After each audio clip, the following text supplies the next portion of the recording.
adrenaline. Yeah, I do just what I do, and I hope you let me in, yeah.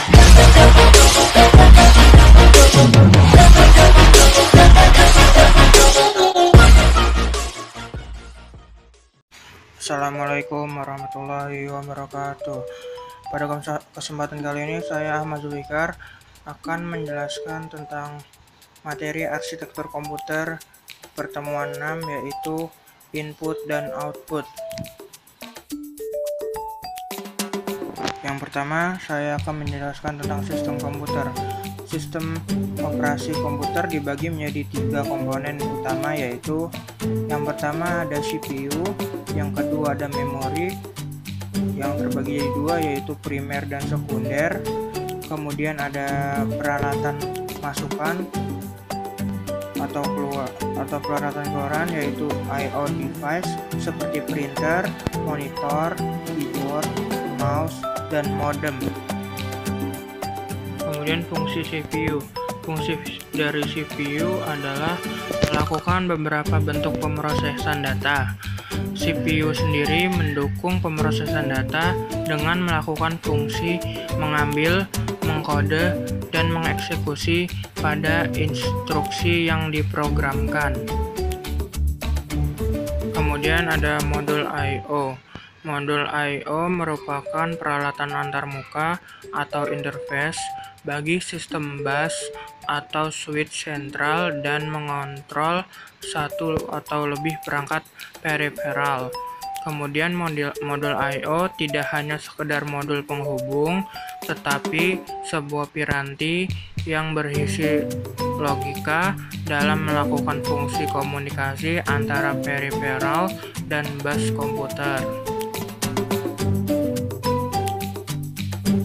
Selanjutnya, interrupt driven I/O pertama, yaitu masalah yang dijumpai dalam I/O terprogram adalah bahwa CPU harus menunggu modul I/O yang diinginkan agar siap baik untuk menerima maupun untuk mengirimkan data dalam waktu yang relatif lama, dan CPU harus berulang-ulang menanyakan status modul I/O. Selanjutnya, memiliki akibat, yaitu tingkat kinerja sistem secara keseluruhan menurun tajam. Kemudian alternatifnya adalah CPU mengeluarkan perintah I/O ke modul dan kemudian mengerjakan perintah lainnya. Kemudian modul I/O akan menginterupsi CPU untuk meminta layanan ketika modul telah siap untuk saling bertukar data dengan CPU.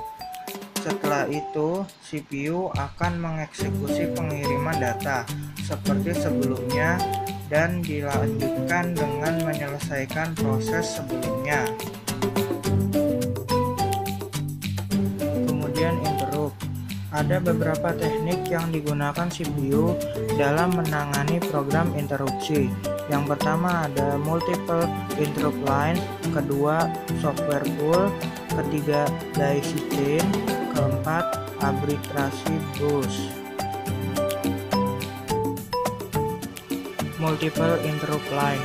Ada beberapa poin dari multiple interrupt line. Pertama, teknik yang paling sederhana. Kedua, menggunakan saluran interupsi berjumlah banyak. Kemudian ketiga, tidak praktis untuk menggunakan sejumlah saluran bus atau pin CPU ke seluruh saluran-saluran interupsi modul-modul I/O. Kemudian software pool. Polling adalah proses di mana komputer atau perangkat pengontrol menunggu perangkat eksternal untuk memeriksa kesiapan atau statusnya. Seringkali dengan perangkat keras tingkat rendah CPU mengetahui adanya sebuah interupsi, maka CPU akan menuju ke rutin layanan interupsi yang tugasnya melakukan pull seluruh modul I/O untuk menentukan modul yang melakukan interupsi. Kerugian dari software pool yaitu memerlukan waktu yang lama karena harus mengidentifikasi seluruh modul untuk mengetahui modul I/O yang melakukan interupsi. Daisy chain. Pertama, teknik yang lebih efisien dan menggunakan hardware pool. Kedua, seluruh modul I/O tersambung dalam saluran interupsi CPU secara melingkar atau chain. Ketiga, apabila ada permintaan interupsi, maka CPU akan menjalankan sinyal acknowledge yang berjalan pada saluran interupsi sampai menjumpai modul I/O yang mengirimkan interupsi. Arbitrasi bus. Pertama, modul I/O memperoleh kontrol bus sebelum modul ini menggunakan saluran permintaan interupsi. Kedua, hanya akan terdapat sebuah modul I/O yang dapat melakukan interupsi. Selanjutnya, pengontrol Intel 8259A. Pertama, Intel mengeluarkan chip 8259A. Kemudian, sebagai interrupt arbiter pada mikroprosesor Intel 8086. Kemudian juga sebagai manajemen interupsi modul-modul I/O. Selanjutnya, chip ini dapat diprogram untuk menentukan prioritas modul I/O yang lebih dulu ditangani oleh CPU apabila ada permintaan interupsi yang bersamaan dijalankan. Selanjutnya, mode yang tersedia pada interrupt Intel 8259A. Yang pertama ada fully nested, yaitu permintaan interupsi dengan prioritas mulai dari 0 atau IR0 hingga 7 atau IR7. Kemudian ada rotating, yaitu bila sebuah modul telah dilayani interupsinya akan menempati prioritas terendah. Kemudian ketiga ada special mux, yaitu prioritas diprogram untuk modul I/O tertentu secara spesial. Selanjutnya saya menjelaskan tentang Direct Memory Access atau DMA. DMA adalah suatu alat pengendali khusus yang disediakan untuk memungkinkan transfer blok data secara langsung antar perangkat eksternal dan memori utama tanpa intervensi terus-menerus dari prosesor. Kemudian, kelemahan I/O terprogram dan interrupt driven I/O. Proses yang terjadi pada modul I/O masih melibatkan CPU secara langsung, berimplikasi pada 1. Kelajuan transfer I/O yang tergantung kecepatan operasi CPU. Kedua, kerja CPU terganggu karena adanya interupsi secara langsung. Kemudian prinsip kerja dari DMA. Pertama, CPU telah mendelegasikan kepada modul DMA dan modul ini akan menjalankan tugasnya. Kedua, modul DMA memindahkan seluruh blok data word per word secara langsung ke memori atau dari memori tanpa harus melalui CPU. Ketiga, ketika pemindahan ini selesai, modul DMA akan mengirimkan signal interrupt ke CPU sehingga CPU hanya akan dilibatkan pada awal dan akhir saja. Keempat, CPU dapat menjalankan proses lainnya tanpa banyak terganggu dengan interupsi yang terjadi. Selanjutnya, konfigurasi point-to-point dan multi-to-point. Koneksi di antara modul I/O di dalam sebuah sistem komputer dan perangkat eksternal dapat berbentuk point-to-point atau multi-point.